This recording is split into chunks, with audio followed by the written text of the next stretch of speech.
রতুয়া ২ নম্বর ব্লকে সুলতানগঞ্জ উচ্চ বিদ্যালয় ৭৫ বছর পূর্তি অনুষ্ঠানের শুভ সূচনা হলো। আজ এই উদ্বোধনী অনুষ্ঠানে উপস্থিত ছিলেন স্কুলেরই প্রাক্তন ছাত্র তথা মালতীপুর বিধানসভার বিধায়ক আব্দুর রহিম বক্সী। এছাড়াও উপস্থিত ছিলেন রতুয়া ২ নম্বর ব্লকের বিডিও শেখর শেরপা। এছাড়াও উপস্থিত ছিলেন পঞ্চায়েত সমিতির পূর্ত কর্মাধ্যক্ষ মোহাম্মদ নাইমুদ্দিন সহ স্কুলের শিক্ষক শিক্ষিকা ও ছাত্রছাত্রীরা। আগামী ৩ দিন ধরে চলবে এই অনুষ্ঠান। মাননীয় আব্দুর রহিম বক্সী মহাশয় এবং সুন্দর একটি মুহূর্ত ক্যামেরাম্যান রয়েছে।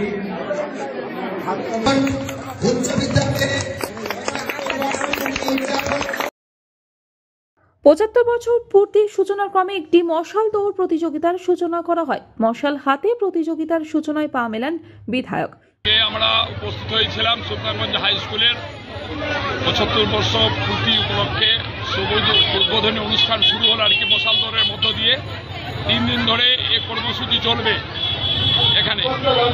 যেহেতু আমি এই স্কুলের ছাত্র, ১৯৭৯ সালে আমি মাধ্যমিক ছিলাম এখানকার, আমি খুবই আপ্লুত এবং খুব গর্বিত আমি ছাত্র হিসাবে এই স্কুলের আজকে উদ্বোধনী অনুষ্ঠানে ৭৫ বছর অনুষ্ঠান থাকতে পেরেছি এবং এই অনুষ্ঠান খুবই সুন্দর হবে, খুবই ভালো হবে।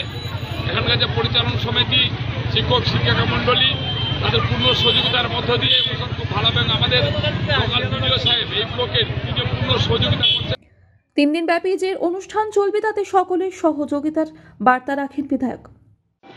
হ্যাঁ, এই মুহূর্তে আমাদের বিদ্যালয় সুলতানগঞ্জ উচ্চ বিদ্যালয়ের ৭৫তম বর্ষ উদযাপন পূর্তি চলছে।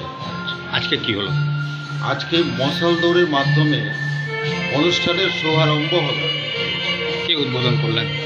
এই অনুষ্ঠানটা উদ্বোধন করলেন মাননীয় এমএলএ মহাশয় আব্দুর রহিম বক্সী এবং তার সঙ্গে ছিলেন রতুয়া ২ ব্লকের বিডিও সাহেব শেখর শেরপা মহাশয়।